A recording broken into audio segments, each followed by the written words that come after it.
चलिए स्टार्ट करते हैं। मैं आपको ग्राफ पढ़ा रहा था और ग्राफ में मैंने आपको लास्ट क्लास में रेक्टेंगुलर हाइपरबोला तक बता दिया था। ठीक है?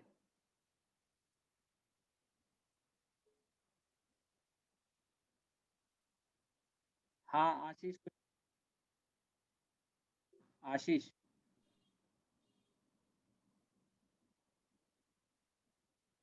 आशीष कुछ कहना है?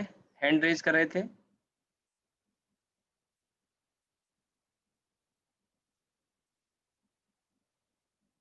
आशीष अभी है हैंड रेज़ कर रहा था, एग्ज़िट कर गया। चलिए कोई बात नहीं। आशीष कुछ कहना चाह रहे थे, तुम हैंड रेज़ कर रहे थे आशीष, अभी वो क्लास में। अच्छा, सुबह की जो क्लास है ऑप्टिक्स की जो होती है, मेरी क्लास का टाइम वही अपने यूजुअल टाइम पे मैंने आपको सुबह बताया भी था। और मैंने कहा था टाइम एक बार कंफर्म कर दूंगा, लेकिन मैंने अपने ही टाइम पे रखा है जिससे क्लास किसी और की डिस्टर्ब ना हो। अब कुछ बच्चे बता रहे हैं कि केमिस्ट्री वाले सर की क्लास है, तो वो अब आप देख लेना। ठीक है? मैं तो अपने टाइम पे ही पढ़ा रहा हूँ, 8:15 से 9:15 9:30 तक मैक्सिमम मैं पढ़ाऊंगा, जो पढ़ाता हूँ जिस टाइम पर। अभी मैसेज भी मैंने ड्रॉप कर दिया, अगर किसी की केमिस्ट्री क्लास क्लैश कर रही है तो थोड़ा सा इस चीज़ों को देख के चला करो। कम से कम टीचर, मैंने भी आपसे पूछ के ही क्लास रखी है, 2 दिन से पूछ रहा था मैं, परसों भी पूछा था, कल भी पूछा है। आई थिंक कल पूछा होगा या परसों पूछा था, और आज सुबह मैंने कंफर्म भी किया था, सुबह ही रखेंगे, वही 8 8:15 का टाइम मैंने बताया था। तो एक्स्ट्रा क्लास वगैरह रहा करे तो थोड़ा सा देख लिया करो, सर को बता दिया करो। ठीक है? चलिए अब आगे बढ़ते हैं।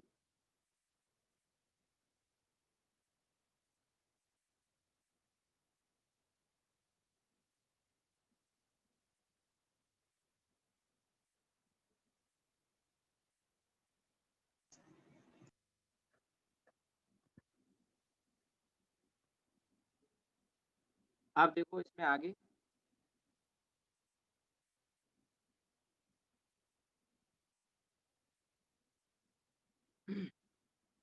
ग्राफ में मैंने आपको रेक्टेंगुलर हाइपरबोला तक बता दिया था। देखिए, ये स्ट्रेट लाइन हो गया, पैराबोला हो गया, ये पैराबोला ही चल रहे हैं, अलग अलग इसके ओरिएंटेशन बताएं, ये सब पढ़ने की रटने की जरूरत नहीं, इसमें अगर पढ़ोगे तो रटना पड़ेगा। जो मैंने तरीका बताया वो फॉलो करोगे, कोई दिक्कत ही नहीं होगी। ये देखिए, ये जो एक्स वाई कांस्टेंट लिखा हुआ है, ये रेक्टेंगुलर हाइपरबोला है, कैसे पहचानोगे? ये जो लिखा हुआ है,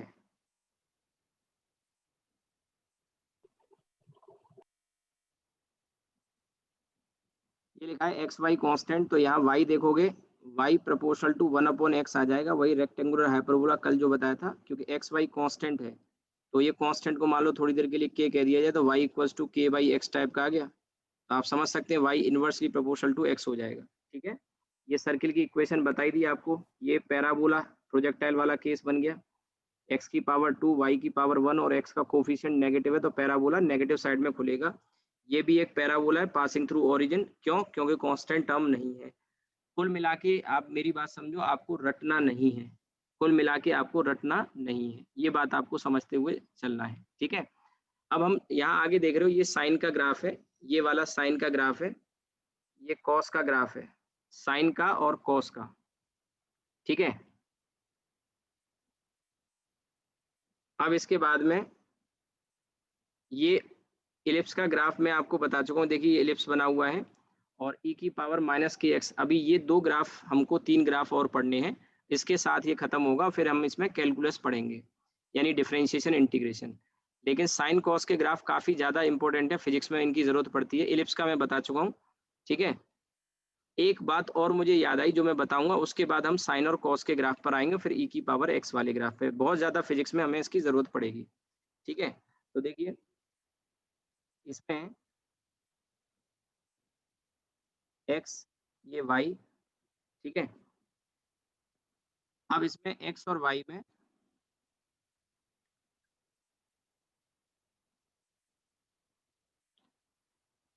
जैसे एक इक्वेशन हमने देखी वाई इक्वल्स टू एक्स, एक हम देखेंगे y equals to x square, एक हम देखेंगे वाई इक्वल्स टू एक्स की power 3, y equals to x की पावर 4। ये भी एक इंटरेस्टिंग केस बनता है। सबसे पहले वाले को अगर देखें तो वाई की पावर 1 और एक्स की पावर 1। ठीक है? वाई की पावर 1 और एक्स की पावर 1, और y की पावर 1 और x की पावर 2। ठीक है, ये ऐसे स्ट्रेट लाइन गई, ऐसे स्ट्रेट लाइन गई पहले वाले ग्राफ में ओरिजिन से। दूसरा है y की पावर 1 x की पावर 2, पक्का पैराबोला है, और पैराबोला y की तरफ मुड़ेगा, x की पावर 1 है पॉजिटिव साइड में और कांस्टेंट टर्म नहीं है, ओरिजिन से जाएगा, यानी कि पैराबोला जो होगा वो इस तरह से बनेगा ऐसे। और आप देख सकते हैं कि ये कट भी कर रहा है यहाँ पे।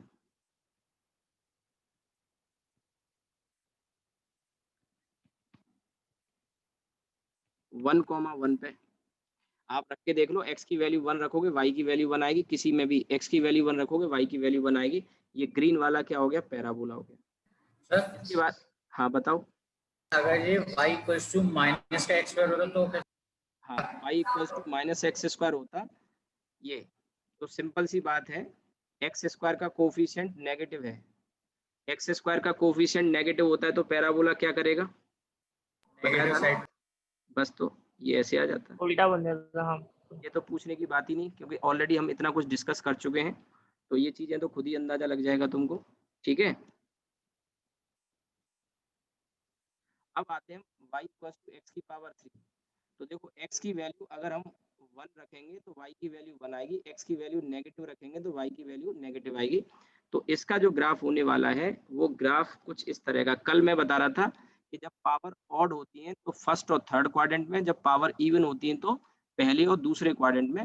तो इसका जो ग्राफ जाएगा वो ऐसे, मैं कलर चेंज कर देता हूँ थोड़ा सा, ये ऐसे करके जैसे जैसे पावर बढ़ेगी ज्यादा मुड़ रहा है, लेकिन ये ऐसे जाएगा, और यहाँ जो कट करेगा ये -1,-1 पर।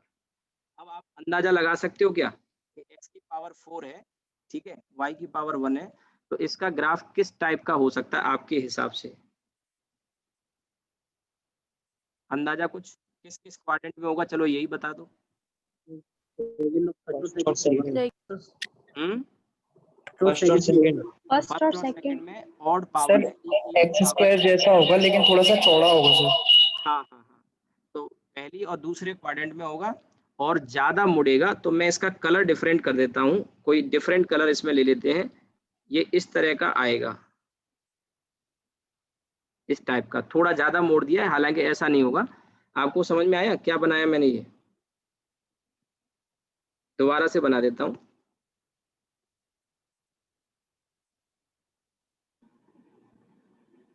आया कुछ समझ में? यस सर, आगे यहाँ जो कट करेगा ये पॉइंट के कोऑर्डिनेट होंगे -1,1। प्लस। ठीक है, अब देखिए ये ब्लू वाला जो है clearly y equals to x है, ये जो ग्रीन वाला है ये आपका y equals to x square है, ब्लैक वाला अगर देखें तो y इक्वल्स टू एक्स की पावर 3 है, और ये जो शाइनी कलर में मैंने बना दिया ये आपका y इक्वल्स टू एक्स की पावर 4 है। अब देखिए मेन चीज नोटिस करने की वही है जो कल मैंने बताई थी आपको बात, कि अगर थोड़ा सा म्यूट कर लो अपने आप को, आवाज आ रही है, डिस्टर्ब हो रही है क्लास। मैंने यहाँ से कर दिया। देखिए मैं आपको बता रहा था कि पावर इवन है तो पहले और दूसरे क्वाड्रेंट में, पावर अगर ऑड है तो पहले और तीसरे क्वाड्रेंट में। ये बात तो समझ में आई गई होगी। एक नई बात और यहाँ पे आपने नोटिस करी हो तो, जैसे पावर 1 से 2 हुई, 3 हुई, 4 हुई, आप एक चीज नोटिस कर रहे होगे यहाँ पे कि ये जो ग्राफ है, पावर जब 1 थी तो ऐसे था, पावर जब 2 हुई, ठीक है, तो ये ग्राफ ऐसे हो गया, पावर 3 हुई तो और ज्यादा मुड़ा, पावर 4 हुई और ज्यादा मुड़ा।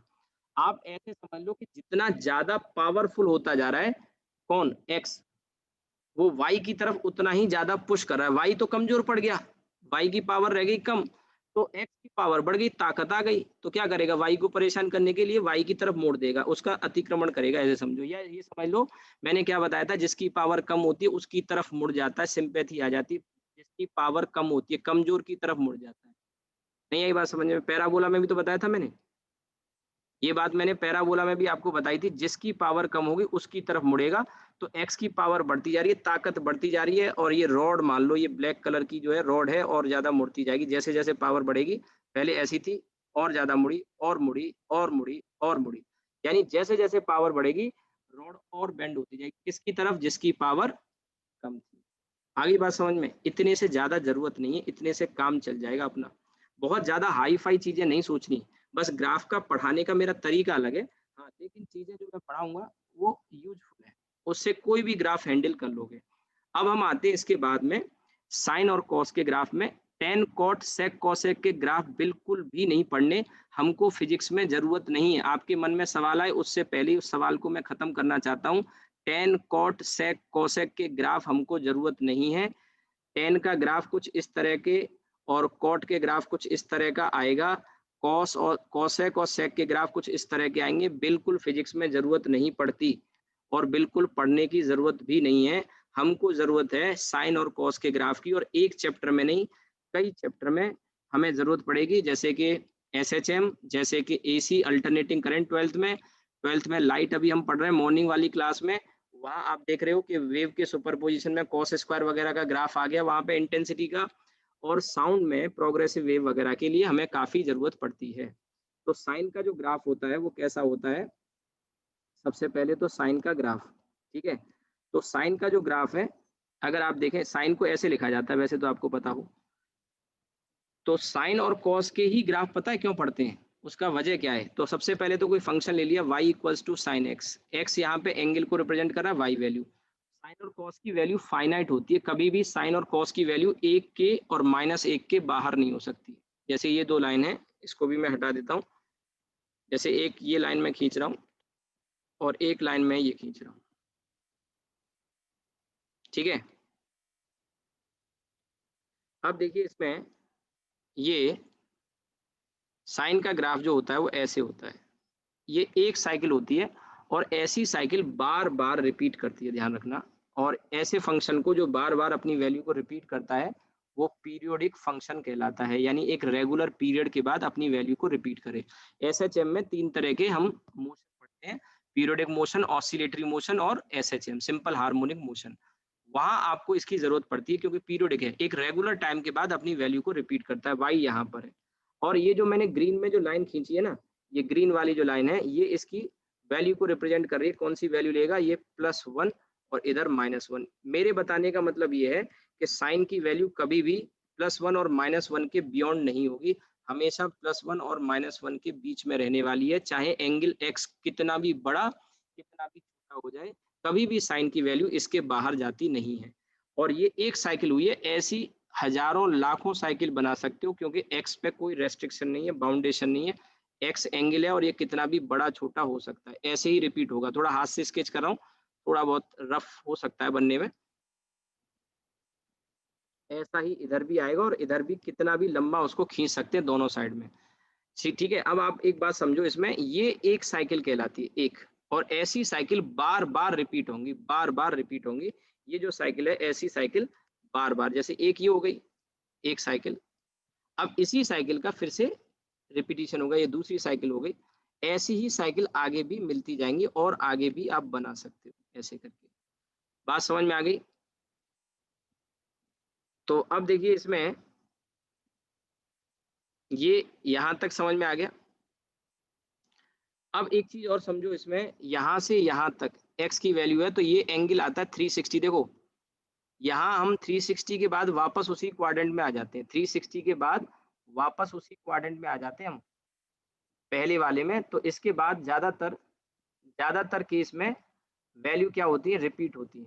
ज्यादातर केस में वैल्यू, मतलब ज्यादातर केस में क्या, सारी वैल्यू रिपीट होती है, चाहे कोई भी फंक्शन ले लो। बट यहाँ पे 360 को हम रेडियन में लिखेंगे तो 2 पाई होता है, आपको पता होगा।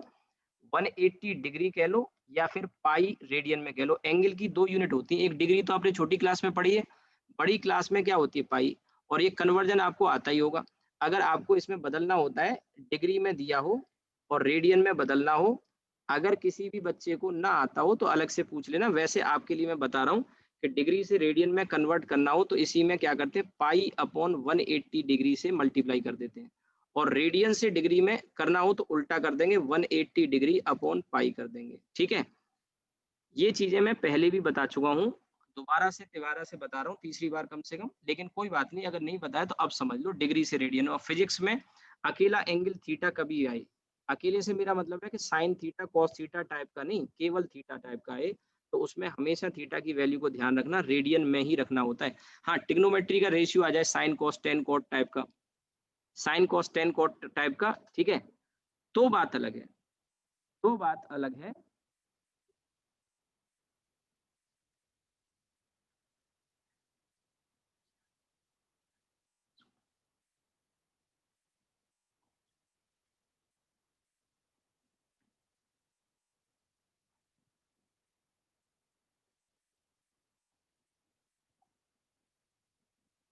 यहाँ तक समझ में आ गया?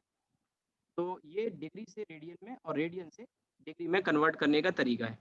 तो हर 360 या 2 पाई, 360 और 2 पाई, पाई या 180 डिग्री कह लो, तो हर 360 डिग्री के बाद क्या होता है, इसका रिपीटिशन होता है। तो 2 पाई के बाद रिपीटिशन हो गया, फिर अगला 4 पाई आ जाएगा। ऐसे ही इधर भी अगर आप करोगे तो ये माइनस का 2 पाई आ जाएगा, बीच में तो ये 0 हो गया।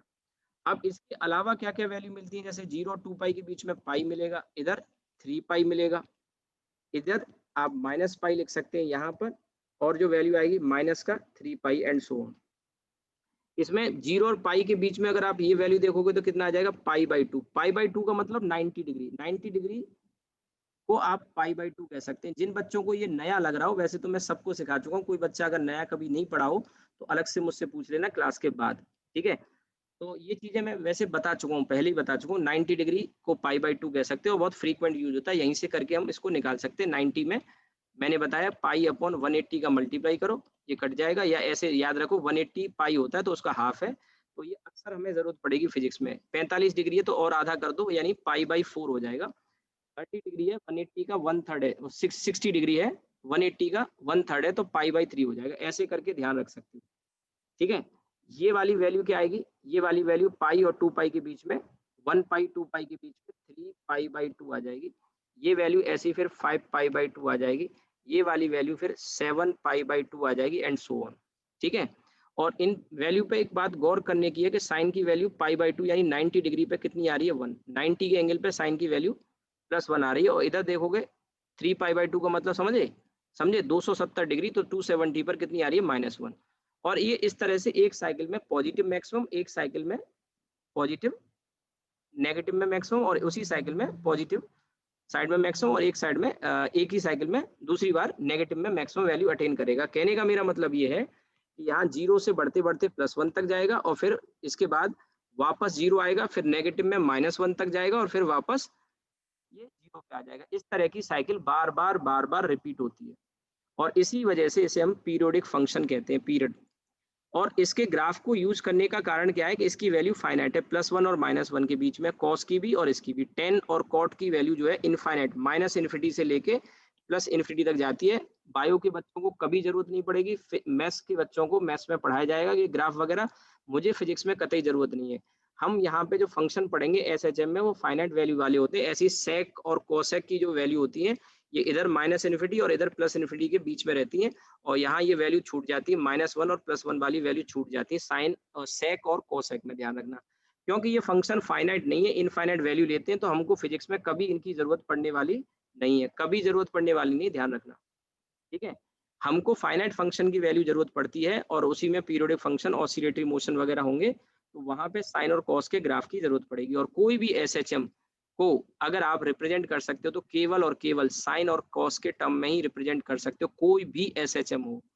मैं बात पीरियोडिक की नहीं कर रहा हूँ, टेन कॉट के फंक्शन पीरियोडिक होते हैं, बट एसएचएम की बात कर रहा हूँ मैं, ध्यान रखना, एसएचएम की बात कर रहा हूँ। एसएचएम को केवल और केवल साइन कॉस में रिप्रेजेंट कर सकते हैं। साइन स्क्वायर और कॉस स्क्वायर से भी एसएचएम रिप्रेजेंट हो जाता है। वो एसएचएम जब मैं पढ़ाऊंगा तब काफी डिटेल में बताऊंगा। अभी एक छोटी सी बात बता दी कि कोई भी फंक्शन एसएचएम होगा अगर साइन और कॉस में एक्सप्रेसिबल है, तो ध्यान रखना। तो ये इस तरह का ग्राफ आ गया साइन का।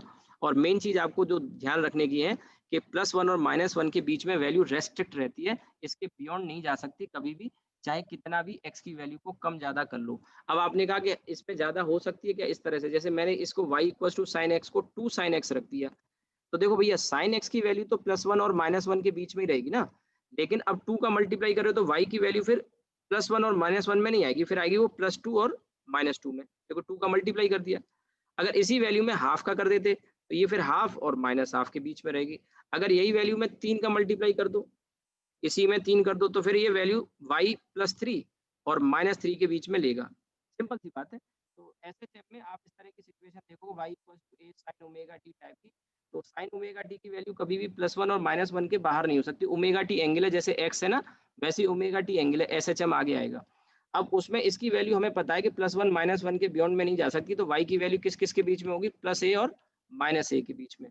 ये जो a लिखा है इसे हम एम्पलीट्यूड कहते हैं, वो आगे आएगा। 11th के बच्चे जो कर रहे हो इसमें क्लास, उनके लिए मैं बता दूं, आगे आएगा। बाकी टारगेट का बच्चा ये जानता है एम्पलीट्यूड क्या चीज होती है। आपको आगे पढ़ाऊंगा जब एसएचएम, बहुत टाइम है अभी एसएचएम में, ठीक है।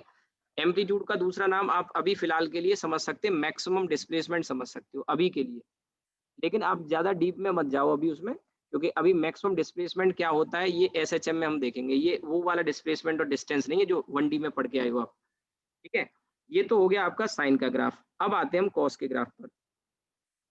कॉस का ग्राफ और साइन के ग्राफ में ज्यादा अंतर नहीं है, ठीक है। कॉस का ग्राफ और साइन के ग्राफ में ज्यादा अंतर नहीं है, थोड़ा सा फर्क है। इसी ग्राफ को, यही पूरा का पूरा साइन का जो ग्राफ है ना, स्नेक जैसा लग रहा है, सांप के जैसा, ठीक है। सांप के जैसा लग रहा है, यहाँ पे फन है, फन रहा है ये, ठीक है। इसी का आगे से पकड़ के खींच लो इस डायरेक्शन में, कितना 90 डिग्री, यानी इतना पार्ट खींच लो। ये वाला कौन सा वाला पार्ट समझो, ऐसी मजाक में बोल दिया, फन रहा है, सांप के जैसा ना कुछ लुक लुक, इतना वाला जो पार्ट है इसे राइट लेफ्ट में खींच दोगे तो यही आपको कॉस का ग्राफ मिल जाएगा। आगे बात समझ में, ठीक है। ऐसे करके याद रखो। अब मेडिकल वाले बच्चों को तो ऐसे ही बताना पड़ेगा। ये आपका y, और इसकी वैल्यू भी रेस्ट्रिक्टेड है किस किस के बीच में? +1 और -1 के बीच में, ठीक है। सो ये ग्राफ एक्चुअली यहाँ से स्टार्ट होता है ऐसे करके, ये एक साइकिल हो गई इसकी, इसकी ये एक साइकिल हो गई। अब दूसरी साइकिल फिर ये हो गई, ऐसे ही इस साइड में बना लो एक साइकिल, और ये दूसरी साइकिल, ठीक है। वो एक जैसे होते हैं, मतलब मेरे कहने का ये है कि एक साइकिल इसकी जो है वो ये वाली है, ये ये एक साइकिल है। अब कैसे डिसाइड करेंगे साइकिल? तो देख लो उसमें क्या रिपीट हो रहा है बार बार। एक ये हो गई, दूसरा ये हो गया, ऐसे ही इधर भी देख लो। तो साइकिल यानी कि बार बार क्या रिपीट हो रहा है इसमें, बार बार क्या रिपीट हो रहा है, ठीक है। ये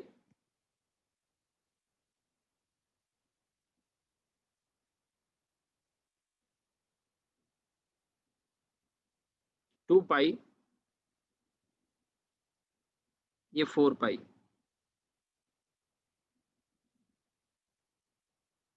ये माइनस का 2 पाई, इधर माइनस का 4 पाई, ठीक है। इस तरह से ये चलता है, और इसमें 2 पाई और इसके बीच में ये पाई आ जाएगा। ये तो आपका जीरो है ही, और आप यहाँ पे जीरो और पाई के बीच में देखेंगे तो ये पाई/2 हो जाएगा। ऐसे 2 पाई और 4 पाई के बीच में ये 3 पाई आएगा। फिर इनके बीच की वैल्यू भी देख सकते हैं, पाई और 2 पाई के बीच में क्या आ जाएगा, 3 पाई/2, और यहाँ आ जाएगा 5 पाई/2, यहाँ 7 पाई/2, और इसी तरह से यहाँ पे ये आपका माइनस का पाई, ये माइनस का पाई/2। रटने की जरूरत नहीं है, ऐसे ही अंदाजा लग जाएगा और उससे डायरेक्ट आप बता सकते हो, और भी वैल्यू आप शो कर सकते हो।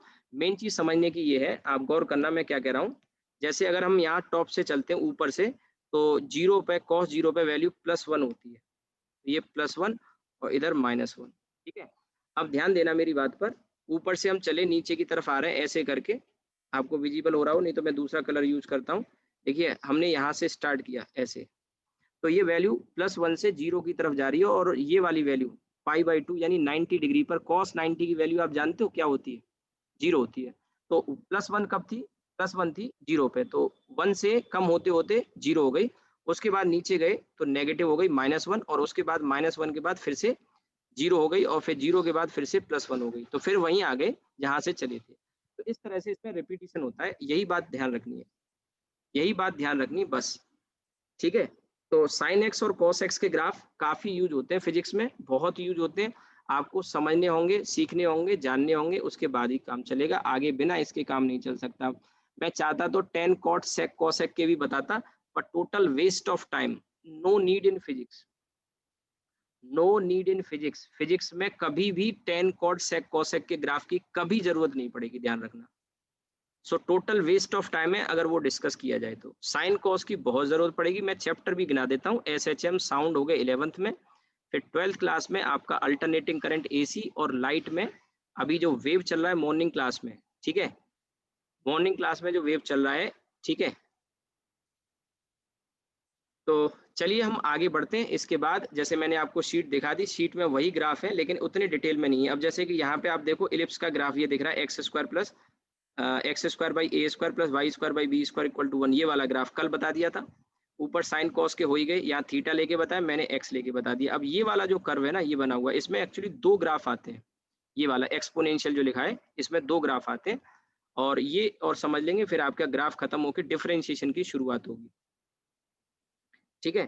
तो अब देखिए इसमें ये जो ई का ग्राफ है, पहले मैं बेसिक से बताता हूँ, 3-4 ग्राफ बताऊंगा, लेकिन उन 3-4 ग्राफ में सिर्फ 2 काम के होंगे, बट उनको सबको सिस्टमेटिकली जानोगे तो ज्यादा बेहतर समझ में आएगा। तो सबसे पहले मैं एक ग्राफ बताने जा रहा हूँ एक्सपोनेंशियल का, लेकिन वो हमारे सिलेबस में नहीं है, लेकिन समझना यहीं से होगा। y इक्वल्स टू ई की पावर x का जो ग्राफ होता है वो ऐसा होता है, इस तरह का, ठीक है। और ये यहाँ पर वैल्यू 1 आती है। कैसे? अब सबसे पहले तो कई लोगों के मन में चल रहा होगा ये ई क्या चीज है। ई की वैल्यू 2.718 होती है भैया, याद कर लेना, 2.71 ही याद कर लो, 8 भले ही मत याद करो, 2.71, और फिजिक्स में भयंकर यूज है इसका, ठीक है। 1 अपॉन ई की वैल्यू का तो और ही ज्यादा है, ठीक है, 0.37, एग्जैक्ट वैल्यू 0.368 आती है राउंड ऑफ करके। और इसकी फिजिक्स में बहुत जरूरत पड़ती है, कहाँ पे? कैपेसिटर की चार्जिंग डिस्चार्जिंग में 12th में पढ़ोगे, ठीक है। इसके अलावा आप फिर आगे growth and decay of current आएगा इंडक्टर में, 12th में, वहां पढ़ोगे। और क्वेश्चन आते हैं, आपको पता ही होगा, खूब आए। ग्रोथ एंड डिके का आप मना नहीं कर सकते, 2016 नीट में क्वेश्चन आया था, और मजेदार बात 17 में या 16 में जो क्वेश्चन आया था उसका आंसर और गलत था, नीट में बोनस मिला था 2016-17 में। इंडक्टर वाला एक क्वेश्चन था, ग्राफ का नहीं, उसमें सर्किट बना हुआ था, और मजेदार बात थी कि आंसर गलत आया था, कोई आंसर चारों में मैच नहीं करा था, फिर बोनस मिला था, 4 एम्पियर या 2 एम्पियर ऐसा कोई आंसर आ रहा था उसका। इंडक्टर वाला एक ग्राफ सर्किट था। तो आते रहते हैं कैपेसिटर की चार्ज। लेकिन आपके मेडिकल देखो, इंजीनियरिंग में अच्छा सवाल आता है, थोड़ा टफ भी आ सकता है, लेकिन जो मेडिकल में क्वेश्चन आते हैं वो नॉर्मली स्टडी स्टेट वगैरह के आते हैं। मैं मेनली यहाँ अभी इस बैच में जो बात कर रहा हूँ वो टारगेट के बच्चे हैं, 11th के बच्चे रिवीजन के लिए आए, उनका ग्राफ पहले हो चुका है। तो अगर कुछ बातें ऐसी लगे कि ये मैंने तो कुछ सुना ही नहीं, समझ में नहीं आ रहा, कोई दिक्कत नहीं, जब टाइम आएगा तब जान जाओगे। अभी तो केवल सुनते रहो कहानी की तरह, जहाँ समझने की चीजें वहां बता दूंगा कि ये समझना है आपको। तो ये चीजें हैं। इसके अलावा आपने रेडियो एक्टिव डिके लॉ के बारे में पढ़ा होगा, n equals to N naught e की power minus lambda t, target के बच्चों को बता रहा हूँ, वहां पे ये ग्राफ आ जाएगा इसका, वही बताने जा रहा हूँ।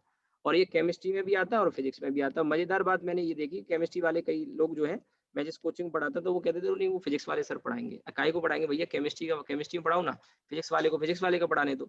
अब क्योंकि फिजिक्स में थर्मोडायनेमिक्स आती है, इसलिए केमिस्ट्री का टीचर ये कहते हैं थर्मोडायनेमिक्स फिजिक्स वाले सर पढ़ाएंगे, तो मैं फिजिक्स का पढ़ाऊंगा ना। केमिस्ट्री की थर्मोडायनामिक्स और फिजिक्स में थोड़ा तो फर्क है ना, कुछ कंटेंट में, 100% कॉमन थोड़ी है। या behaviour of gases, gaseous state आती है केमिस्ट्री में, आती है फिजिक्स में, आती है काइनेटिक थ्योरी ऑफ गैसेज, तो बिल्कुल डिट्टो थोड़ी है। मैं तो फिजिक्स का सिलेबस पढ़ाऊंगा ना, मैं केमिस्ट्री थोड़ी पढ़ाऊंगा। कई सारी चीजें ऐसी आ जाती हैं जो केमिस्ट्री में पढ़ाई जाती है। अब जैसे एटॉमिक स्ट्रक्चर में श्रोडिंगर वेव इक्वेशन है, फिजिक्स में नहीं आती, मैं नहीं पढ़ाता हूँ। एटॉमिक स्ट्रक्चर में केमिस्ट्री वाले पढ़ाते होंगे, मैं नहीं पढ़ाता हूँ। अब एटॉमिक स्ट्रक्चर हम भी पढ़ते हैं मॉडर्न फिजिक्स में, ठीक है, लेकिन बहुत सारी चीजें हैं जो केमिस्ट्री में आती हैं, फिजिक्स में नहीं आती, ऐसे ही है। तो आप सबसे पहले ये समझो, मैं जो बता रहा हूँ ये ई की वैल्यू जानना बहुत जरूरी है, खासकर 1 अपॉन ई की बहुत जरूरी है।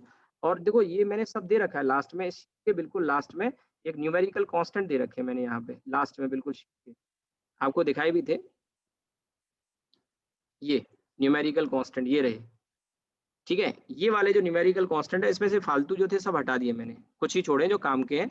तो आप देख रहे होंगे पहली लाइन में दूसरे नंबर पे ई की वैल्यू 2.718 है, न्यूमेरिकल कांस्टेंट ये दिख रहा है।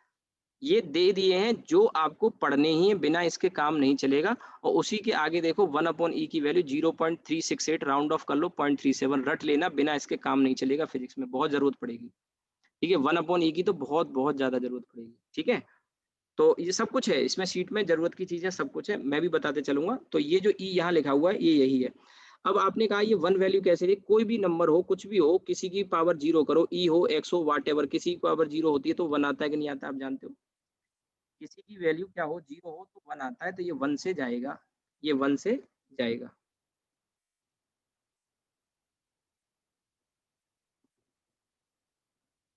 ठीक है, तो यहाँ से 1 से जा रहा है। ये ग्राफ हमें नहीं पढ़ना है, हमको जो ग्राफ पढ़ना है वो ये वाला पढ़ना है, y इक्वल्स टू e की पावर माइनस एक्स, ये ग्राफ पढ़ना है। और इसका भी एक स्पेशल केस देखेंगे। अब e की पावर माइनस एक्स में क्या होता है, ये पूरा का पूरा ग्राफ फ्लिप कर जाता है।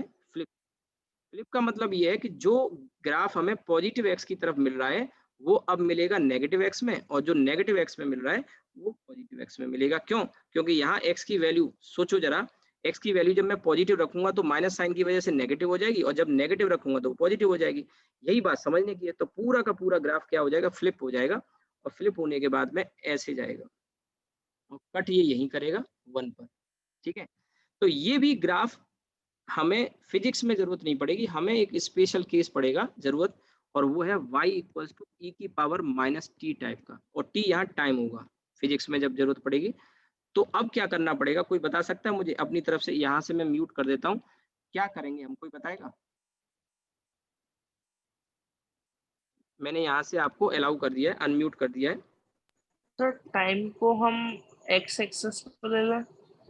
टाइम को एक्स एक्सिस पे ले लें, वो तो लेंगे हम टाइम को एक्स एक्सिस पे, और क्या करेंगे? डिफरेंशिएशन। अरे भाई डिफरेंशिएशन करोगे? भैया टाइम कभी नेगेटिव नहीं होता, एक्स नेगेटिव हो सकता है, पॉजिटिव हो सकता है। Yes sir, 1/e। Yes sir. तो ये वाला जो ग्राफ है आधा हो ऐसे जाएगा। ऐसे जाएगा, लेकिन इसका कौन सा वाला पार्ट आपको छोड़ना पड़ेगा? नेगेटिव वाला। नेगेटिव वाला छोड़ना पड़ेगा, क्योंकि टाइम कभी नेगेटिव नहीं होता। लेकिन आप समझो कि ऊपर वाला जब समझ लोगे तभी तो नीचे का समझ में आएगा। Yes sir. तो यही मैं बताना चाह रहा हूँ आपको, ये इतना सा ग्राफ ध्यान रखना। और ये भी अच्छा नहीं बना हमसे, थोड़ा सा और इसको बेहतर करने की कोशिश करते हैं। हाँ अब थोड़ा ठीक लग रहा है। तो इसका जो नेगेटिव वाला पार्ट है वो हटा देंगे, ऊपर वाले से रिलेट भी कर सकते हो। फिजिक्स में हमें इसी ग्राफ की जरूरत पड़ेगी, और ध्यान रखना ऊपर ये इससे इसका कनेक्शन बना, मैंने इसीलिए पूरा सिस्टमेटिक बताया। और मैंने आपको एग्जांपल भी दिए कि देखो ये चैप्टर है, वहां हमें जरूरत पड़ेगी। और मेडिकल वाले बच्चे अगर ये सोच रहे हो कि हमें मेडिकल में नहीं आता, बिल्कुल आता है, क्यों नहीं आता? ये आपका 1 आ गया, और ये ऐसे डिक्रीज करेगा। और एक चीज बता दूं, जब एसएचएम पढ़ोगे ना तो एसएचएम में डैम्पिंग का एक केस बनता है, ई की power minus bt by m, याद आ रहा हो तो, और साइन ओमेगा डैम्पिंग का केस प्लस 5 टाइप का एक्सप्रेशन बनता है। ये Yes, sir. एम्पलीट्यूड होता है। अगर पढ़ा हो तो एसएचएम में डैम्पिंग, मेरे से जो बच्चा पढ़ा होगा एसएचएम मैंने पढ़ा है और दमदारी से पढ़ाता हूँ, तो वहां पे फिर ये ई की पावर माइनस टी पे फोकस करना, बाकी बी बाई एम पे भी ध्यान देने की जरूरत नहीं। इसके साथ में टी के साथ में कोई भी कांस्टेंट चलेगा, अभी उस पर ज्यादा ध्यान नहीं देना है।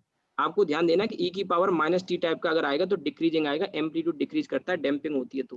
तो आप ये सोचो कि इसके बिना काम चल जाएगा, नहीं चलेगा। और एनसीईआरटी में दे रखा है यार, ये तो जो मैं एक्सप्रेशन आपको बता रहा हूँ ना, ये एनसीईआरटी में दे रखा है, ठीक है। तो एनसीईआरटी में दे रखा है तो पेपर आसान आ गया। अब इस बार तो पूरा एनसीईआरटी पेज आ गया, लेकिन एनसीईआरटी कुछ टफी चीजें, ये अच्छा खासा टॉपिक होता है, इसको सीखना पड़ेगा। और मुझे पता है क्या लग रहा है कि इस बार नीट वालों का, एनटीए वालों का ज्यादा मजाक उड़ गया। अगली बार थोड़ा सा शर्म बची होगी इनको, तो अगली बार थोड़ा सा पेपर ठीक ठाक सा देंगे। और हो सकता है इस बार कोरोना की वजह से बच्चों को ज्यादा बेचारे परेशान रहे, 4-4 5-5 महीने इंतजार किया, हो सकता है ये सोच के भी पेपर आसान बना दियो। कई सेट भी बनाए थे, 8 सेट थे या कितने सेट थे, मेरे ख्याल से 8 सेट थे, है ना। तो अब इतने सारे सेट बनाने में, एक सेट बनाने में मुश्किल हो जाता है, 8 सेट भी थे। तो खैर एनीवे, और फिर एक बार पेपर पोस्टपोन हुआ, 2 बार हुआ, तो पिछले वाले पेपर को रख तो नहीं सकते, नहीं तो लीक होने के चांसेस रहते हैं, तो हर बार नया बनाना पड़ेगा। तो ये भी एक हो सकता है कि जल्दबाजी में फटाफट से समहाउ चलो करा के पीछे छूटे, और बस 2 दिन में पीछे छूटने वाला, एडवांस का रिजल्ट आ गया, नीट का आ जाए, उसके बाद कोई दिक्कत नहीं, फिर बच्चा अपना तैयारी में जुट जाएगा। जिसको सेलेक्ट होना है तो हो गया, अन्य रह गया तो रह गया, कोई बात नहीं। खैर वाई और टी ये ग्राफ, अब मैं आपको एक चीज बताऊंगा जो याद रखने वाली है कि y इक्वल टू ई की पावर माइनस टी का ग्राफ कैसा होता है। इसको ऐसे याद रखना है आपको, डिक्रीजिंग टाइप का होता है। यानी जिस किसी में e की पावर माइनस टी टाइप का आ जाए, समझ जाना कि वो क्वांटिटी डिक्रीज करेगी, y डिक्रीज कर रहा है, आपको दिख रहा है डिक्रीज करते हुए, ये डिक्रीज कर रहा है ऐसे। ये बात ध्यान रखनी है। Yes sir. और ये मैं क्यों बता रहा हूँ, क्योंकि अगला जो मैं बताने जा रहा हूँ वो इंक्रीजिंग टाइप का बताने जा रहा हूँ आपको। अगला जो ग्राफ बताने जा रहा हूँ वो इंक्रीजिंग टाइप का, और वो भी फिजिक्स में जरूरत पड़ती है, और वो होता है y इक्वल्स टू 1 माइनस ई की पावर माइनस एक्स का। ये तो मैथमेटिक्स वाला पार्ट हुआ, लेकिन हम जो पढ़ेंगे इसी में यहाँ पे x को हटा के t आ जाएगा बस। तो पहले इसका देख लेते हैं कि ऊपर वाले का कितना होगा। कैसा ग्राफ होगा, उसके बाद मैं आपको नीचे वाले का बताऊंगा। तो पहले इसका बना लेते हैं। तो इसका जो ग्राफ आता है, ज़्यादा डिटेल में जाने की जरूरत अभी है नहीं। एक्स है, ये आपका वाई है, और इसका जो ग्राफ होता है भैया वो ऐसा होता है, यहाँ से जाता है ऐसे। और इसमें पता है ये लाइन जो डॉटेड में मैं खींच रहा हूँ, ये किसको रिप्रेजेंट करती है, +1 को। यानी जैसे जैसे एक्स की वैल्यू बढ़ेगी ये ग्राफ 1 की तरफ अप्रोच करेगा, और इन्फिनिटी पे जाके, पता है कब, इन्फिनिटी पे जाके वैल्यू कितनी हो जाएगी इसकी, 1 हो जाएगी। कैसे होगी समझो, y इक्वल्स टू 1 माइनस ई की पावर माइनस एक्स है ना, तो 1 अपॉन ऐसे लिख लेता हूँ, कोई दिक्कत है किसी को। इसके बाद 1 माइनस 1 अपॉन ई की पावर इन्फिनिटी कर दूं। ई हमें पता है पीछे नंबर कितना था, 2.71 था, 2.71 था। आप मेरी बात समझो, ठीक है, 2.71 था, ठीक है। और 2.71 की पावर इन्फिनिटी करोगे, बड़ा नंबर है उसकी पावर अगर इन्फिनिटी करोगे, बड़ा नंबर है उसकी पावर इन्फिनिटी अगर करोगे तो क्या होगा, इंफिनिटी सर। बड़ा होता जाएगा कि नहीं होता जाएगा। और 1 अपॉन इन्फिनिटी यानी 1 माइनस जीरो कितना आ गया, 1। मैं आपसे क्या कह रहा हूँ, जैसे जैसे एक्स की वैल्यू बढ़ेगी, जैसे जैसे एक्स की वैल्यू बढ़ेगी, ये ग्राफ ऐसे ऊपर की तरफ जाने लगेगा, 1 को अप्रोच करेगा। समझ में आ गया। अब इस चीज में आप एक चीज नोटिस करो इस ग्राफ में कि ये वैल्यू इंक्रीज कर रही है। यही मैं आपको यहाँ बता रहा हूँ कि ये ग्राफ हमारा इंक्रीजिंग टाइप का होगा, वो वाला डिक्रीजिंग टाइप का होगा। लेकिन हमें फिजिक्स में इसकी जरूरत नहीं पड़ती, हमें जरूरत पड़ती है 1 माइनस ई की पावर माइनस टी, और टी क्या है यहाँ पे, टाइम। तो अब जब आप इसका ग्राफ प्लॉट करोगे तो ये जो ग्राफ आएगा आपका, ये आपका टी, ये आपका वाई, ठीक है, टी और वाई, और उसमें नेगेटिव वाला ग्राफ हमको छोड़ना पड़ेगा। केवल इतना हम बनाएंगे, और ये वैल्यू, ये आपका +1, और जो नेगेटिव वाला पार्ट है वो बनाया ही नहीं मैंने, इसको भी मैं हटा देता हूँ। आपको लॉजिक समझ में आ गया। मेन चीज आपको ध्यान क्या रखनी है कि ये जो ग्राफ है हमारा वो इंक्रीजिंग यस सर। है ना। अब बच्चे के दिमाग में थोड़ा एक चीज और होती है कि सर 1 माइनस है तो ये तो सर डिक्रीजिंग होना चाहिए, इसीलिए तो लिख दिया है कि इंक्रीजिंग होता है। वो कंफ्यूजन नहीं होना चाहिए कि सर 1 माइनस हो रहा है। आप 1 माइनस पे ना जाए, ई की पावर माइनस टी जो है ये वैल्यू छोटी होती जाएगी, तो 1 में से माइनस करोगे, छोटा होता जा रहा है तो वो वैल्यू बड़ी होती जाएगी। ये बात ध्यान रखनी। तो दो ग्राफ आपको ध्यान रखने हैं जिनकी फिजिक्स में बहुत जरूरत है। कौन कौन से मैं यहाँ टिक कर देता हूँ। ये ग्राफ सारे बनाओ नहीं तो दो तो बना ही लो, ये वाला, ठीक है। बाकी आपकी मर्जी है, सारे बनाने हैं, दो बनाने हैं। मैं और थोड़ा छोटा कर दूं, ये पूरा है। अगर किसी का कुछ रह गया हो तो मैं और जूम कर दूंगा, ठीक है। अभी पूरा मैंने ये बताया शुरू से। आपके लिए कौन से काम के हैं, दो ग्राफ जो मैंने टिक किए हैं, ठीक है, ये काम के हैं, ये आपको ध्यान रखने हैं, ठीक है। देख लो और बना लो। सर हाँ बोलो। सर आखिरी के दो ग्राफ सेम ही है ना, वो तो। आखिर के दोनों सेम है, बस अंतर ये है कि एक में एक्स है एक में टी है। एक्स नेगेटिव पॉजिटिव हो सकता है लेकिन टी नेगेटिव नहीं हो सकता। तो आखिर का जो दो मैंने बनाए हैं उसमें जैसे ये आखिर के दो, क्या यहाँ से गिनो ना, एक एक नंबर का ग्राफ ये है, ये हमें जरूरत नहीं पड़ेगी। दो वाले ग्राफ से हमने कन्वर्ट किया ये 3 नंबर वाला, 3 की जरूरत पड़ती है दो का ही पार्ट अगर देखा जाए। बस अंतर क्या है 2 और 3 में, अंतर यह है कि दो वाले में एक्स लिया which can be positive and negative both, और तीसरे में T can be positive only, it can never be negative. तो वो वाला पार्ट हमने हटा दिया। इसी तरह से जो चौथा ग्राफ और पांचवें ग्राफ एक जैसे ही हैं, बस अंतर यह है कि चौथे में एक्स हमने लिया है which can be positive and negative both. तो वो ग्राफ आप इधर भी देख सकते हैं, इस साइड में भी आ रहा है। लेकिन जो चौथा पांचवा ग्राफ है उसमें टाइम है तो वो नेगेटिव वाला पार्ट हमने स्किप कर दिया। तो मैंने यही कहा है कि पांचवा और तीसरा वाला जो ग्राफ है ये फिजिक्स में जरूरत पड़ेगी, और आपको याद रखना है कि ई की पावर माइनस टी टाइप का आएगा तो वो डिक्रीजिंग होगा, और 1 माइनस ई की पावर माइनस टी का होगा वो इंक्रीजिंग होगा। ये बात आपको ध्यान रखनी है। और अभी मैं बता दूं हाल फिलहाल आपको जरूरत नहीं पड़ेगी। 12th क्लास का सिलेबस जब आता है, इलेक्ट्रोस्टैटिक्स है आपका, जहाँ charging and discharging of capacitor हम पढ़ते हैं, वहाँ इसकी जरूरत पड़ेगी। फिर हम मैग्नेटिज्म पढ़ेंगे, वहाँ पे इंडक्टर वगैरह में growth and decay of current 12th में ही आएगा, वहाँ इसकी जरूरत पड़ेगी। फिर मॉडर्न फिजिक्स में रेडियो एक्टिव डिके लॉ है, वहाँ इसकी जरूरत पड़ेगी। तो मेन जगह ही है। 11th में सिर्फ एक जगह हमें जरूरत पड़ेगी, और वो भी तीसरे वाले ग्राफ की, जब डैम्पिंग वगैरह एसएचएम में पढ़ते हैं वहाँ पे। अदरवाइज कोई क्वेश्चन आएगा तो वो आईआईटी वगैरह में आता है, वहाँ कई बार आ जाता है, जैसे टर्मिनल वेलोसिटी करके आगे पढ़ोगे तो कभी कभी टर्मिनल वेलोसिटी के क्वेश्चन जब आते हैं तो वहाँ पे ई की पावर टाइप के एक्सप्रेशन आते हैं, 1 माइनस ई की पावर माइनस टी के आगे आएंगे तब बताऊंगा। तो वो फिर क्वेश्चन आते हैं, थ्योरी में नहीं। ये मैं जो बोल रहा हूँ कि 12th में आएंगे, वो थ्योरी का पार्ट है, मैं पढ़ाता हूँ। और जो बच्चे अभी पढ़ेंगे, जैसे मैं आगे अभी उनका वेव चल रहा है सुबह वाले बैच में, वेव के बाद मॉडर्न पहले कंप्लीट करूंगा, और मॉडर्न के बाद इलेक्ट्रोस्टैटिक्स जब हम शुरू करेंगे तो चार्जिंग डिस्चार्जिंग वगैरह ये सब चीजें मैं पढ़ाऊंगा आगे आपको, सब आएगा। तो इसका यूज आ जाएगा। अभी जो 11th के बच्चे हैं उनको बस लिख लेना है, फिर एक बार जब जरूरत पड़ेगी एसएचएम में थोड़ा सा, वहां मैं आपको रिमाइंड करा दूंगा, भाई ये एसएचएम में पढ़ाऊंगा ये वाला टॉपिक, तो जरा वो ग्राफ थोड़ा सा रिवाइज करके आना, थोड़ा सा आप ध्यान से पढ़ लोगे, याद आ जाएगा आपको। ठीक है, कोई डाउट किसी भी बच्चे का यहाँ तक? कोई भी किसी बच्चे का कोई डाउट हो पूछ लेना।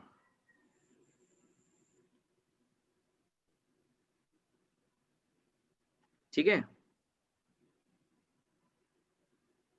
चलिए आगे बढ़ते हैं इसके बाद।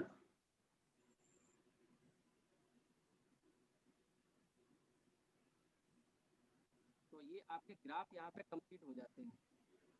अब हम आते हैं इसके बाद कैलकुलस पे, डिफरेंशिएशन और इंटीग्रेशन। डिफरेंशिएशन और इंटीग्रेशन, ठीक। तो देखिए, कैलकुलस बोलते हैं, कैलकुलस बहुत बड़ा पार्ट है, 12th में और 11th में मिला के कुछ पढ़ाए जाते हैं चैप्टर। अब बहुत ही इंपॉर्टेंट टॉपिक है, लेकिन हमें पूरा कैलकुलस पढ़ना ही नहीं है, केवल हमें डिफरेंशिएशन और इंटीग्रेशन पढ़ने हैं। तो डिफरेंशिएशन का मतलब क्या होता है? डिफरेंशिएशन का मतलब होता है तोड़ना, यानी ब्रेक करना। अब होता क्या है, फिजिक्स में कई बार प्रॉब्लम कॉम्प्लेक्स होती है, तो उन कॉम्प्लेक्स प्रॉब्लम को हैंडल करने का एक तरीका मान लो, उसको स्प्लिट कर देते हैं। ठीक है, तो ये डिफरेंशिएशन का मतलब होता है टू स्प्लिट ब्रेक, और इसके लिए एक ऑपरेटर होता है डी ओवर डी एक्स। ठीक है, ये जो डी ओवर डी एक्स है, इसे ऑपरेटर कहते हैं, या इसे आप डिफरेंशियल ऑपरेटर कहते हैं, बिल्कुल बेसिक से बता रहा हूं मैं। अब ऑपरेटर तो आप जानते ही हो कि जैसे मैं यहाँ पे अगर लिखता हूँ ये, और मैं लिखता हूँ ये, तो आप दोनों के आंसर अलग अलग बताओगे। पहले का आंसर क्या है? 5, और दूसरे का आंसर है 6। कैसे पता लगा भाई? ये बीच में जो सिंबल बना हुआ है ना, ये, इसे देख के ये एडिशन का ऑपरेटर है और ये मल्टीप्लिकेशन का ऑपरेटर है। अगर यही ऐसे लिख दिया जाता और मैं ये कहता कि ये 7 हो गया, आप नहीं मानोगे। बोले कैसे हो जाएगा सर, बीच में माइनस का साइन है, 7 तो हो ही नहीं सकता, ये सर -1 होगा। कैसे पता लगा? बीच में जो सिंबल है ये सब्ट्रैक्शन का ऑपरेटर है। ऑपरेटर मतलब ऑपरेशन क्या होने जा रहा है, क्या फंक्शन होगा, उसके बारे में बताता है। तो कहीं भी D over D x type का देखोगे तो डिफरेंशियल ऑपरेटर है। हालांकि नीचे एक्स ही आएगा, जरूरी नहीं है, लेकिन जब डिफरेंशिएशन एक्स के रेस्पेक्ट में करेंगे तो एक्स आएगा, टी के रेस्पेक्ट में करेंगे तो टी आएगा। तो इसी हिसाब से वो वैल्यू अपनी लेगा। ठीक है, जो भी ऑपरेटर होगा उसके हिसाब से वो वैल्यू लेगा। ठीक है, अब देखिए इसमें आगे बढ़ते हैं। जब हम लिखते हैं d Y by D x, जब हम लिखते हैं d Y by D x, तो ये होता है differentiation of Y with respect to x. Differentiation of Y with respect to x,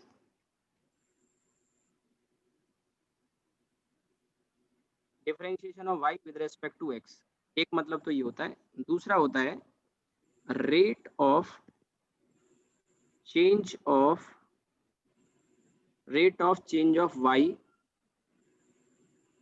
with respect to x. Differentiation of Y with respect to x, दूसरा है rate of change of Y with respect to x. ठीक है, और तीसरा इसका एक नाम और होता है स्लोप। स्लोप का मतलब मैंने बताया था टेन थीटा, यानी जैसे कोई ग्राफ है और उसकी इक्वेशन अगर हमें पता है, तो उसको अगर हम एक बार डिफरेंशिएट कर देंगे तो जो वैल्यू मिलती है वो हमें स्लोप देती है, यानी क्या देती है? Tan theta. अब जैसे आपने कहा कि D Y by D X को rate of change of Y with respect to X कह रहे हैं, इसका क्या मतलब है? तो आपने एक फॉर्मूला जरूर पढ़ा होगा। जैसे हमने लिखा एक्सेलरेशन होता है, तो एक्सेलरेशन की डेफिनेशन है rate of change of velocity with respect to time. Rate of change of velocity with respect to time. तो अब ध्यान रहे, यहाँ पे हमने लिखा rate of change of Y with respect to X को D Y upon D X बोलते हैं उसको। तो यहाँ एक्सप्लेनेशन है rate of change of velocity, यानी D V upon D T. ये फॉर्मूला आपने पढ़ा होगा, यही डेफिनेशन होती है। तो ये एक्सेलरेशन का आ गया। इसी तरह से अगर वेलोसिटी को लिखा जाए तो ds अपॉन dt यानी rate of change of displacement with respect to time. तो यहाँ से इसके फॉर्मूले बन जाते हैं ये, ठीक है, ये क्या बन जाते हैं, फॉर्मूले बन जाते हैं, ठीक है।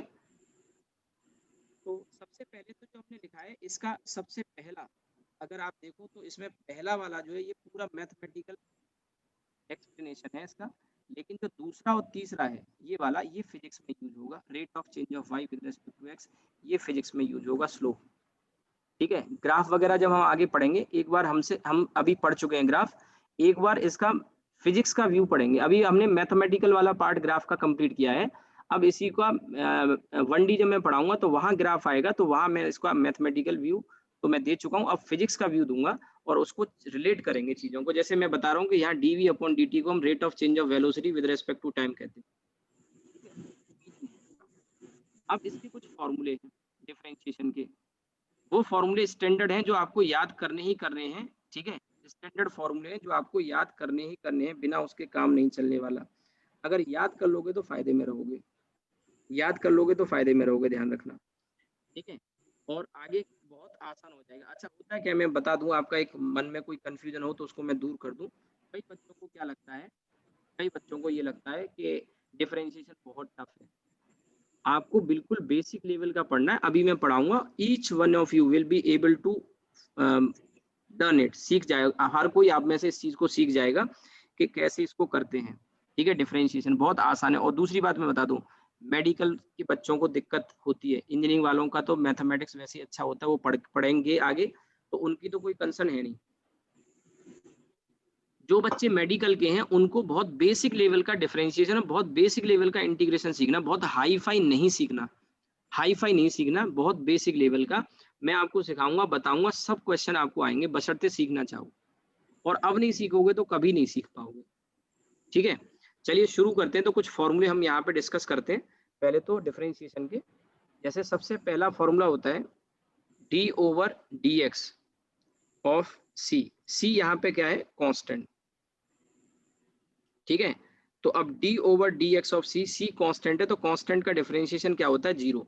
ध्यान रखना ये फॉर्मूले हैं, आपको याद करने हैं, ये फॉर्मूले हैं कि कांस्टेंट का डिफरेंस। अब आपने कहा कांस्टेंट क्या हो सकता है, कोई भी number, 3, 2, -1, half, what ever, even पाई एक नंबर है 22/7, वो भी कांस्टेंट है, उसका भी डिफरेंशिएशन करोगे तो जीरो आएगा। तो कांस्टेंट का जो डिफरेंशिएशन होता है वो जीरो। अच्छा इसको मैं एक्स के रेस्पेक्ट में करूं या किसी के भी, अभी फिलहाल तो मैं एक्स के रेस्पेक्ट में ही कर रहा हूं, लेकिन किसी और के रेस्पेक्ट में भी करेंगे तो जीरो आएगा, कांस्टेंट है यहाँ पे। पहला फॉर्मूला सबसे आसान।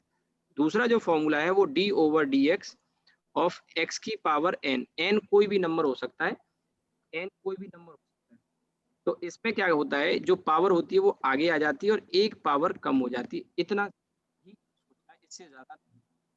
जो भी पावर होगी वो आगे आ जाएगी और एक पावर कम हो जाएगी। इसके बाद तीसरा, इसके बाद तीसरा, और डी ओवर डी एक्स, अगर मान लो यहाँ पे एक फंक्शन u है और दूसरा फंक्शन v है, ठीक है, तो इनको बारी बारी से दोनों को अलग अलग कर लेते हैं, d over D x u का और d over D x v का।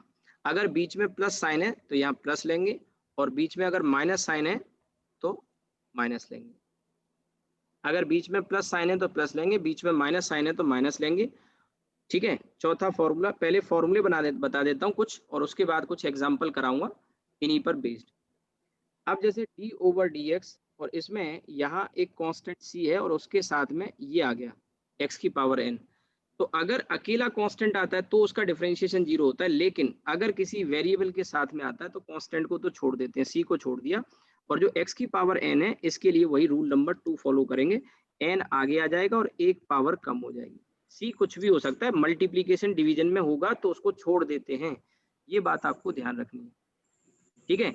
ये अभी मैंने 4 फॉर्मूले बताए, इन 4 फॉर्मूलों को लेके और भी फॉर्मूले, ये सब स्टैंडर्ड हैं, याद करने ही पड़ेंगे। अभी कुछ और भी हैं जैसे साइन का, कॉस का, टेन का, कोट का, ये सब भी याद करने पड़ेंगे, लेकिन पहले इन्हीं पे फोकस करते हैं, कुछ एग्जांपल मैं कराता हूँ आपको, ठीक है। आज की क्लास इसके साथ ही एंड अप करेंगे। तो पहले चलो इसी पे मैं बता देता हूँ, जैसे लिखा है y इक्वल्स टू, अच्छा ये जो c है ये y की वैल्यू, जैसे हमने कहा dy बाई डी एक्स है, तो dy बाई dx में y की जगह हमने क्या रखा, c रखा, फिर y की जगह x की पावर n रखा, y की जगह ये पूरा एक्सप्रेशन रखा, y की जगह हमने ये रखा। अब मैं आपको दे रहा हूँ y की जगह मान लो x स्क्वायर है, तो इसका जब बहुत ही बेसिक से बता रहा हूँ, मैथ्स वाले बच्चों को आसान लगेगा, बायो वाले बच्चों को भी आसान ही लगना चाहिए। तो कौन सा रूल फॉलो करेंगे इसमें, x की पावर 2 है, 1 2 3 4 में से कौन सा रूल फॉलो करेंगे, सेकंड। सेकंड। 2 आगे आ जाएगा और 1 पावर कम हो जाएगी, यानी 2 में से 1 कम करोगे तो 1। तो ये आपका आंसर आ गया कितना, 2x। अगर मान लो y इक्वल्स टू x की पावर 4/3 लिखा हुआ है, तो इसका जब डिफरेंशिएशन करेंगे तो क्या आएगा, कौन सा रूल फॉलो करेंगे, सेकंड। सेकंड। 4/3 आगे आ जाएगा और 1 पावर कम होगी, तो 4/3 में से 1 माइनस करोगे तो ये आ जाएगा x की पावर 1/3। ठीक है।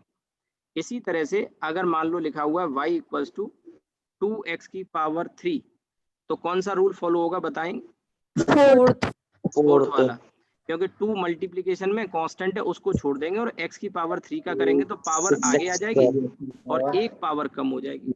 आप मुझे बताइए इसमें कहाँ भैया मैथमेटिक्स आ रहा है, सिंपल सी तो बात है, पावर आगे आ जाती है, 1 पावर कम हो जाती है, इससे आसान क्या लोगे। अगर ये भी समझने का मन नहीं है तो कोई कुछ नहीं कर सकता। जब समझने का बिल्कुल बत्ती ही बंद कर दिए, लाइट ऑफ कर दिए पूरी तरह से कि मुझे नहीं पढ़ना, मैं सीखूंगा, तो अब क्या करे कोई टीचर, इससे आसान क्या करेंगे। हमने चीजें इतनी सिंपल कर दी, आगे आ जाती है पावर 1 कम हो जाती है, बात खत्म। ये छोटी छोटी बातें ही तो समझनी है, ये आपको अगर आ जाए तो फिर बायो के बच्चों को कह रहा हूँ, ये अगर बातें आ जाए समझ में तो फिर दिक्कत ही क्या है, फिर तो आसान है फिजिक्स। क्योंकि दिक्कत इन्हीं वजह से आती है, खासकर बच्चे को। अब तक जो मैंने पढ़ाया उनमें काफी सारी चीजें आपने ऐसी थी जो, काफी सारी चीजें, सब नहीं, जो 10th लेवल पे पढ़ी थी। 10th लेवल तक जैसे स्ट्रेट लाइन के बारे में जानते थे, ट्रिग्नोमेट्री भी थोड़ा बहुत जानते थे, अलजेब्रा भी थोड़ा बहुत जानते थे, एपी पढ़ा, जीपी शायद नहीं आता होगा, लेकिन बहुत सारी चीजें यहाँ से चीजें जो होती हैं वो नई शुरू हो जाती हैं। लॉग भी थोड़ा बहुत बच्चे आईसीएसई बोर्ड के जो होंगे वो लॉग पढ़ के आते हैं, सीबीएसई में तो शायद नहीं, हटा दिया, मैं पढ़ता था उस समय सीबीएसई में था, अब हटा दिया सीबीएसई में। तो मैंने लेकिन आपको बताया उतनी ही जरूरत है, बहुत ज्यादा नहीं। लॉग का तो पूरा चैप्टर होता है, हमें पूरे चैप्टर की जरूरत नहीं है। अब देखिए इसके बाद आगे, जैसे कि मान लो ये आ जाए y अंडर रूट एक्स है, तो क्या होगा फिर dy by D x, x की पावर सबसे पहले तो आपको इसको लिखना होगा x की पावर हाफ, क्योंकि पहले वो फॉर्म में लाया जाए और उसके बाद इसको सॉल्व किया जाए। तो x की पावर अगर हाफ है तो क्या होगा, पावर आगे आ जाएगी, पावर आ गया जी, पावर आगे आ जाएगी और 1 पावर कम हो जाएगी, तो हाफ में से 1 माइनस करोगे तो ये आ जाएगा हाफ और x की पावर माइनस हाफ, -1/2। ठीक है। तो ये आपका dy बाई डी एक्स ये आ जाएगा 1/2, और माइनस है तो वो नीचे आ जाएगा, और ये फिर 1/2 अंडर रूट एक्स, ठीक है, 1/2 अंडर रूट एक्स आ जाएगा। बात समझ में आ रही है, ठीक है। Yes sir. और किसी को भी कोई दिक्कत हो समझने में तुरंत बता देना, पूछ लेना कि ये वाली चीज समझ में नहीं आ रही मुझे, ठीक है। अब चलिए आगे बढ़ते हैं हम। तो एक ये हो गया, एक और, अच्छा सर मैं इसको हम ऐसे भी कर सकते थे, -2 रूट एक्स। -2 रूट एक्स कहाँ पे लिख सकते हैं भाई, कहाँ पे बता रहे हो तुम, सर लास्ट वाला एग्जांपल जो है इसमें सर 1/2 रूट एक्स आया है, उसको सर -2 रूट एक्स नहीं लिख सकते सर? नहीं लिख सकते। हाँ, अगर आपको लिखना ही है तो आप ऐसे लिख सकते हो, 2 रूट एक्स की पावर -1 लिख सकते हो, क्योंकि 1/, है उसको इस तरह से लिखा जा सकता है। जो आप बोल रहे हो वो नहीं लिख सकते, माइनस थोड़ी लगा देंगे, माइनस अगर जाएगा तो वो पावर में जा सकता है, ठीक है। यस। अब देखिए इसके बाद आगे बढ़ते हैं। एक और मैं आपको एक सलाह दूंगा, सभी बच्चे ध्यान दें, क्योंकि ये जो रूट एक्स वाला है ना, इसकी हमें फिजिक्स में बहुत जरूरत पड़ती है। तो आप एक बात याद रख सकते हो कि रूट एक्स का डिफरेंशिएशन 1/2 रूट एक्स होता है, ये याद कर लो, क्योंकि फिजिक्स में इसकी बहुत जरूरत पड़ेगी। और आगे मैं चेन रूल पढ़ाऊंगा इसी में, वहां काफी जरूरत पड़ेगी, रट लो इसको। रूट एक्स का 1/2 रूट एक्स होता है। मैं हर चीज की कहता भी नहीं हूँ कि रटना है याद करना है, लेकिन इसकी कह रहा हूँ याद कर लो। एक और मैं बताऊंगा, उसको भी आपको याद करना है, बहुत जरूरत पड़ेगी। y की वैल्यू 1/x है, तो इसका डिफरेंशिएशन क्या होगा बताइए। ये भी मैं बताऊंगा, रिजल्ट आएगा वो याद करना, फिजिक्स में बहुत जरूरत पड़ेगी। सबसे पहले तो इसे प्रॉपर फॉर्म में लाया जाए। x की पावर -1 है, x की पावर -1 है, तो मैंने कहा पावर आगे आ जाती है और एक पावर कम हो जाती है, तो पावर 0 हो जाएगी कि नहीं हो जाएगी, बताओ। Yes sir, yes sir. Yes sir नहीं, नो सर। -2 मैं यही पूछता हूँ और ज्यादातर बच्चे बोलते हैं यस सर, और मैं जब पढ़ाता हूँ तब मेरा यही सवाल होता है। मैंने कहा -1 में से -1 कर देंगे तो कितना आ जाएगा, 0। बोले यस सर, तो 0 होगा। -1 में से -1 करेंगे तो -2 हाँ -2 होगा। तो x की पावर -2 और ये आ जाएगा -1, और पावर -2 होती है तो उसे नीचे लिख सकते हैं एक्स ऐसे। स्क्वायर। ठीक है। हाँ, मैं अब आपको क्या सलाह दूंगा कि 1/x का डिफरेंशिएशन माइनस का 1/x² होता है, याद कर लो। क्यों? क्योंकि फिजिक्स में बहुत जरूरत पड़ेगी। ठीक है, चलिए आज की क्लास को यहीं रोकते हैं। और जो बच्चे नए ज्वाइन किए हैं 2 4 5 दिन में 6 दिन में, जिनकी फी वगैरह ड्यू हो तो अपना इंस्टॉलमेंट फी का सर डिपॉजिट करा देना। हाँ बोलो। सर कल क्लास होगी सर? नहीं, कल जो क्लास है वो उन बच्चों की है जो टारगेट बैच में है, और 12th का एक टॉपिक चल रहा है ऑप्टिक्स, उनकी क्लास है सुबह 8:15 बजे से। उन बच्चों की जो टारगेट और 12th में है, 12th का टॉपिक। 11th के बच्चों की कोई क्लास नहीं है। या ऐसे समझो, जो बच्चे डेली सुबह 8:15 से क्लास करते हैं, डेली सुबह 8:15 से जो भी बच्चे क्लास करते हैं उनकी क्लास है सुबह।